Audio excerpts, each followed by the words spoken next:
നിന്നെ കാണുന്ന കർത്താവ് ഈ അൾത്താരയിലുണ്ട്. നിന്റെ മനസ്സിന്റെ ഭാരങ്ങൾ എന്തൊക്കെയാ? നിന്റെ ജീവിതത്തിന്റെ ദുഃഖങ്ങൾ എന്തൊക്കെയാ?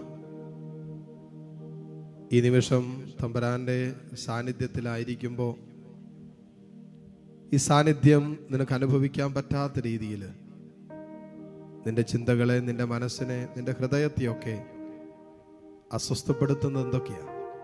അതാണ് മക്കളെ നമ്മൾ തിരിച്ചറിയേണ്ടത്. ദൈവ സാന്നിധ്യത്തിന്റെ നിറവിലായിരിക്കുമ്പോൾ അതെനിക്ക് അനുഭവിക്കാൻ പറ്റണില്ലെങ്കിൽ എവിടെയൊക്കെയോ എൻ്റെ ജീവിതത്തിൽ വിശുദ്ധീകരിക്കപ്പെടേണ്ടതുണ്ടല്ലോ. എന്തൊക്കെയോ എൻ്റെ ചിന്താഗതിക്ക്, മനോഭാവങ്ങൾക്കൊക്കെ മാറ്റം വരുത്തേണ്ടതുണ്ടല്ലോ. ഒരുപക്ഷെ എൻ്റെ വിശ്വാസത്തിന്റെ ഏതൊക്കെയോ തലങ്ങളിൽ ഇനിയും വിശുദ്ധീകരണം ആവശ്യമുണ്ടല്ലോ. പ്രാർത്ഥിക്കാൻ, ദൈവമേ, ഈ നിമിഷങ്ങളിൽ നിന്റെ സ്നേഹ സാന്നിധ്യം എനിക്ക് അനുഭവമാക്കി തരണമേ. കൂപ്പുകരങ്ങളോടെ കണ്ണു തുറന്ന് കർത്താവിനെ കണ്ട് ആരാധിച്ചുകൊണ്ട് നമുക്ക് പ്രാർത്ഥിക്കാം. പരിശുദ്ധ പരമ ദിവ്യകാരുണ്യനാഥനായ ഈശോയ്ക്ക് എന്നേരവും ആരാധനയും സ്തുതിയും പുകഴ്ചയും ഉണ്ടായിരിക്കട്ടെ. കരങ്ങളെ രണ്ടും മാറോട് ചേർത്ത് പിടിക്കാം.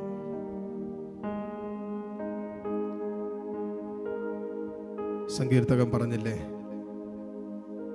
കർത്താവേ, ഞാൻ നിഷ്കളങ്കതയിൽ വ്യാപരിക്കുന്നു, എന്നെ രക്ഷിക്കുകയും എന്നോട് കരുണ കാണിക്കുകയും ചെയ്യണമേ. കർത്താവേ, ഞാൻ നിഷ്കളങ്കതയിൽ വ്യാപരിക്കുന്നു, കൊണ്ട് എന്നെ രക്ഷിക്കുകയും എന്നോട് കരുണ കാണിക്കുകയും ചെയ്യണമേ.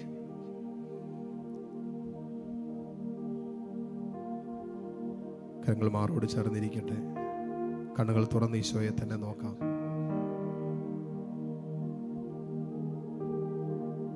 നിഷ്കളങ്കമായ ഹൃദയത്തോടെ തമ്പുരാനോട് ചേർന്നിരിക്കാനുള്ള കൃപയ്ക്കായിട്ട് എല്ലാ മക്കളും പ്രാർത്ഥിക്കുക. വസ്ത്രമല്ല, ഹൃദയമാണ് കീറേണ്ടതെന്ന വചനം പറഞ്ഞു. വസ്ത്രമല്ല കീറേണ്ടത്, ഹൃദയമാണ്. ബാഹ്യമായ കാര്യങ്ങൾ ക്രമീകരിക്കപ്പെടുന്നതിനേക്കാളും അപ്പുറം എൻ്റെ ഹൃദയമാണ് ക്രമീകരിക്കപ്പെടേണ്ടത്.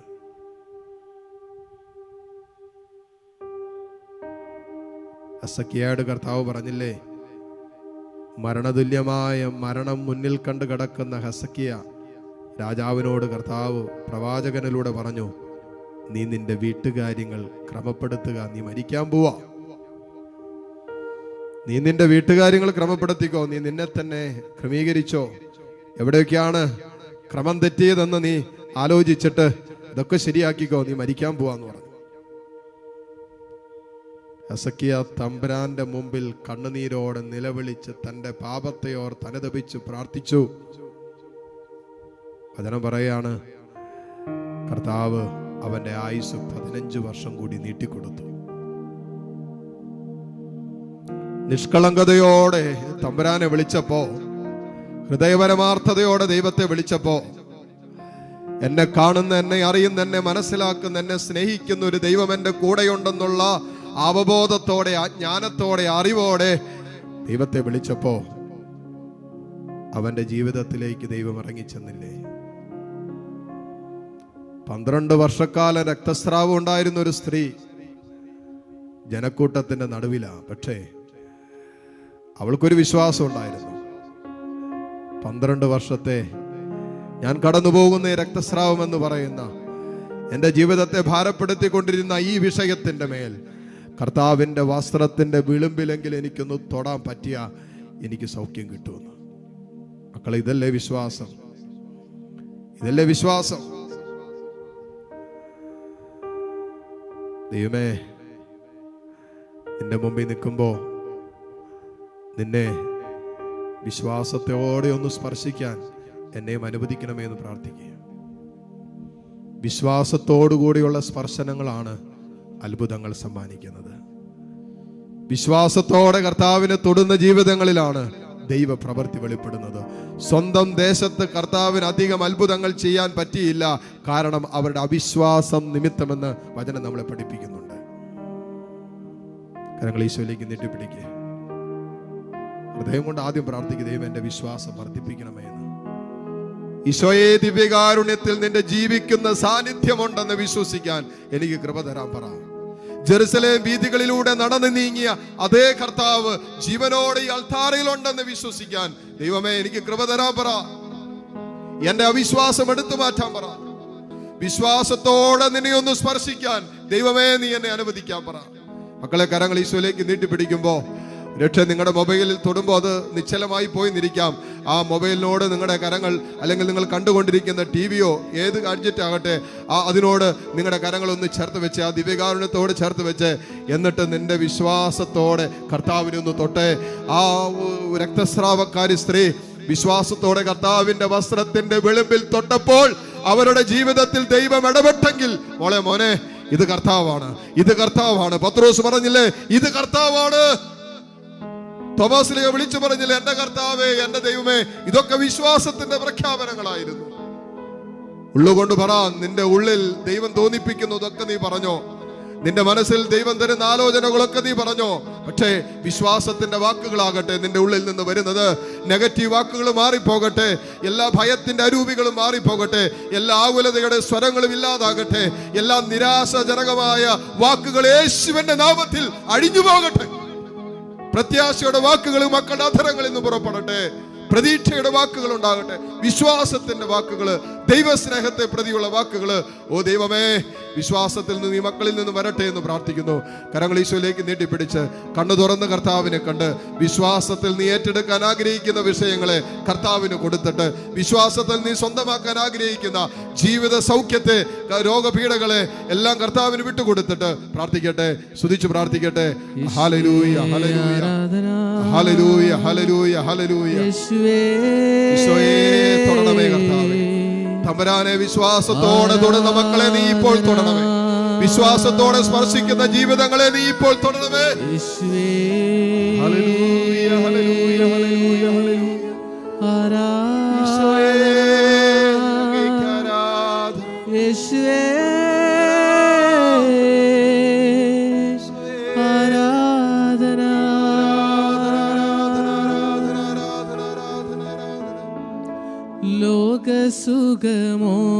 ലോകസുഖമോഹമെല്ലാം കടന്നു പോകും. മാനവന്റെ നേട്ടമെല്ലാം തകർന്നു വീഴും.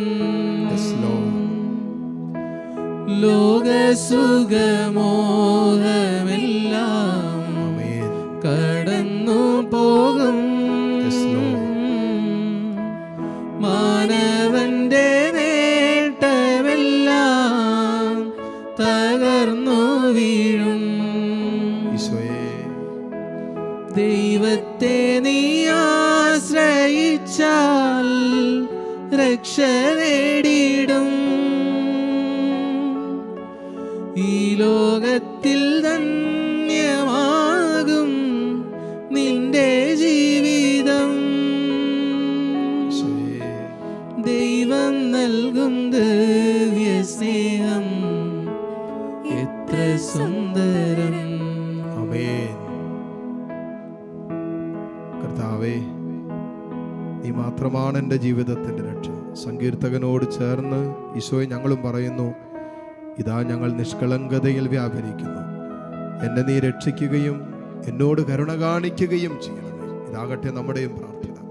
തമ്പുരാനെ, നിഷ്കളങ്കതയോടെ ജീവിക്കാൻ നീ എന്നെ അനുവദിക്കാൻ പറ. ഏതെല്ലാം കാര്യങ്ങളാണ് മക്കളെ നിങ്ങൾ അലട്ടുന്നത്, ഇതെല്ലാം ഈശോയോട് പറഞ്ഞേ. നിങ്ങൾ അമിതമായി ഭാരപ്പെടുത്തുന്ന വിഷയങ്ങളൊക്കെ ഈശോയ്ക്ക് കൊടുത്തേ.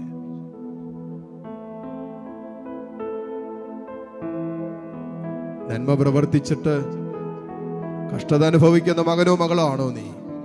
വചനം പറഞ്ഞ് നമ്മൾ കേട്ടതല്ലേ, നന്മ പ്രവർത്തിച്ചിട്ട് കഷ്ടത അനുഭവിക്കുന്നതാണ് ദൈവഹിതമെങ്കിൽ അതാണ് തിന്മ പ്രവർത്തിച്ചിട്ട് കഷ്ടത അനുഭവിക്കുന്നതിനേക്കാളും ഭേദം. നിന്റെ നിരപരാധിത്വം തെളിയിക്കാൻ പറ്റാതെ നീ വിഷമിക്കുന്നുണ്ടോ? നീ നിന്റെ നിഷ്കളങ്കതയിൽ പീഡിപ്പിക്കപ്പെടുന്നുണ്ടോ? നിന്റെ സ്വകാര്യ ദുഃഖം ആരോടും പറയാനും പങ്കുവെക്കാനും പറ്റാതെ സങ്കടപ്പെടുന്നുണ്ടോ മോളെ, മോനെ? നിന്റെ ജീവിതത്തെക്കുറിച്ചുള്ള പ്രതീക്ഷകള് അസ്തമിച്ചു പോയതിന്റെ സങ്കടം നിന്റെ മനസ്സിലുണ്ടോ? നിന്റെ സ്വപ്നങ്ങൾ താറുമാറായി പോയതിന്റെ ഭാരം നിന്റെ ഉള്ളിലുണ്ടോ? നിന്റെ കണക്കുകൂട്ടലുകളൊക്കെ തെറ്റിപ്പോയല്ലോ. നിന്റെ ജീവിതത്തെക്കുറിച്ച്, നിന്റെ ഭാവിയെക്കുറിച്ച്, നിന്റെ കുടുംബജീവിതത്തെക്കുറിച്ചുള്ള സകല സ്വപ്നങ്ങളും താറുമാറായതിന്റെ ഭാരം നിന്റെ ഉള്ളിലുണ്ടോ? എന്താ മോളെ നിന്നെ അലട്ടുന്നേ? മോനെ, നിന്നെ എന്താ അലട്ടിക്കൊണ്ടിരിക്കുന്നത്? നിന്റെ മകനെ കുറിച്ചുള്ള ചിന്തയാണോ? മകളെ കുറിച്ചുള്ള ആകുലതയാണോ? അതോ ജോലിയില്ലാത്തതിന്റെ ഭാരമാണോ? വിവാഹം നടക്കാത്തതിന്റെ സങ്കടമാണോ നിന്റെ ഉള്ളിൽ? ചെയ്തു കൂട്ടിയ കാര്യങ്ങളെല്ലാം പരാജയപ്പെട്ടു പോയതിന്റെ മനോവേദ നിന്റെ ഉള്ളിലുണ്ടോ? എന്താ നിന്റെ ആകുലതയുടെ വിഷയം? എന്താ നിന്റെ സങ്കടത്തിന്റെ കാരണം? എന്താ നിന്നെ ഈ നിമിഷം ഭാരപ്പെടുത്തിക്കൊണ്ടിരിക്കുന്നത്? ഈശോയ്ക്കൊടുത്തേ, ഈശോയോട് പറഞ്ഞേ, നിന്റെ കുടുംബത്തിൽ സമാധാനമില്ലേ? സന്തോഷമില്ലേ? സ്വസ്ഥത നഷ്ടപ്പെട്ടിട്ട് നാളുകളായോ? പ്രാർത്ഥനയില്ലാത്ത കുടുംബമായി നിന്റെ കുടുംബം മാറിയോ? ഒരുമിച്ചിരുന്ന് പ്രാർത്ഥിച്ചിട്ട് വർഷങ്ങളായില്ലേ? പ്രാർത്ഥിക്കേ, ദൈവമേ, ഈശോയെ, നിന്റെ സാന്നിധ്യം, നിന്റെ കരുണ, നിന്റെ കൃപ ഇതൊക്കെ ഞങ്ങളുടെ മേൽ വർഷിക്കാൻ പറ. ദൈവമേ, ഹൃദയം തുറന്ന് നിരന്തരം നിന്നെ വിളിക്കാനുള്ള കൃപ തരണമേ എന്ന് പ്രാർത്ഥിക്കുക. നിരന്തരം ഈശോയെ നിന്നോട് ഒട്ടിച്ചേർന്നിരിക്കാനുള്ള കൃപ തരാൻ പറ. ഞങ്ങളുടെ സഹവാസങ്ങളൊക്കെ വിശുദ്ധമാകട്ടെ. സങ്കീർത്തകനെ പോലെ കർത്താവേ, കപട ഹൃദയമുള്ളവരെയും നീചന്മാരെയും തിന്മ പ്രവർത്തിക്കുന്നവരെയും പാപകരമായ കാര്യങ്ങളിലേക്ക് ഞങ്ങളെ വലിച്ചിഴക്കുന്നവരെയും അങ്ങനെയുള്ള സാഹചര്യങ്ങളിൽ നിന്നൊക്കെ മാറി നിൽക്കാൻ തക്കവിധം കർത്താവേ, സങ്കീർത്തകനെടുത്തൊരു ചങ്കുറപ്പുണ്ടല്ലോ, അഭിഷേകം ഞങ്ങൾക്ക് തരാൻ പറ. അഭിഷേകം ഞങ്ങൾക്ക് തരാൻ പറ. ആ ചങ്കുറപ്പിന്റെ അഭിഷേകം തരാൻ പറ. ഞാൻ നിഷ്കളങ്കനാണെന്ന് ദൈവത്തിന്റെ മുമ്പിൽ മാറ്റുരച്ചു നോക്കിക്കോ. ദൈവമേ, നീ എന്റെ ഹൃദയവും എന്റെ മനസ്സും നീ മാറ്റുരച്ചു നോക്കിക്കോ. ഞാൻ നിഷ്കളങ്കനാണെന്ന് പറയാനുള്ള ഒരു കരുത്ത് എനിക്ക് തരാൻ പറ. ഈ അഭിഷേകം ഞങ്ങൾക്ക് തരണമേ, ഈ കൃപ ഞങ്ങൾക്ക് തരണമേ. നിന്റെ സ്നേഹത്താൽ ഇനിയും വിശുദ്ധീകരിക്കപ്പെടേണ്ട വിഷയങ്ങൾ ഞങ്ങളുടെ ജീവിതത്തിലുണ്ടെങ്കിൽ അವೆല്ലാം വിശുദ്ധീകരിക്കാൻ പറ. തുറന്ന കരങ്ങളോട് ദൈവസന്നിധിയിലേക്ക് നിങ്ങളുടെ ഹൃദയവും മനസ്സും കണ്ണുകളെല്ലാം തുറന്നു വെച്ച് ഈശോയേന്ന് വിളിച്ചേ, ഈശോയേന്ന് വിളിച്ചേ, ഈശോയേന്ന് വിളിച്ചേ, ഈശോയേന്ന് വിളിച്ചേ. എന്റെ ഈശോയെ വിളിക്ക് മക്കളെ, ഈശോയേന്ന് വിളിക്ക്, ഈശോയേന്ന് വിളിക്ക്. ഈ ലോകത്തിൽ രക്ഷയ്ക്ക് വേണ്ടി നൽകപ്പെട്ട സ്വർഗം തന്ന ഒരേ ഒരു നാമമാണ് നീ വിളിച്ചുകൊണ്ടിരിക്കുന്നത്. ഇത് നിന്റെ രക്ഷയുടെ നാമമാണ്. സകല മുട്ടും മടങ്ങുന്ന നാമം, സകല വൈശാചിക ശക്തികളും അഴിയുന്ന നാമം, യേശു എന്ന നാമം. ഹല്ലേലൂയ, ഹല്ലേലൂയ, ഹല്ലേലൂയ. ഈശോയേ, ഈശോയേ, ഈശോയേ, ഈശോയേ.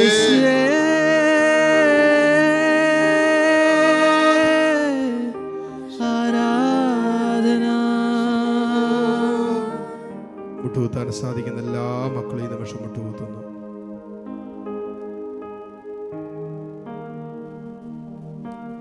ദിവികാരുണ്യ ഈശോയുടെ ആശീർവാദം സ്വീകരിക്കാൻ ഒരുങ്ങുന്ന ഈ നിമിഷങ്ങളിൽ ഈ ദിവസത്തെ ഓർത്ത് ഹൃദയം കൊണ്ട് തമ്പുരാന് നന്ദി പറയാം. കരങ്ങൾ ഈശോയിലേക്ക് നീട്ടിപ്പിടിച്ച് കർത്താവിന് നന്ദി പറഞ്ഞുകൊണ്ട് ഈശോയുടെ ആശീർവാദം സ്വീകരിക്കാം. Hallelujah, hallelujah. യേശുവേ ആരാധന, യേശുവേ മഹത്വം, യേശുവേ ആരാധന, യേശുവേ ആരാധന.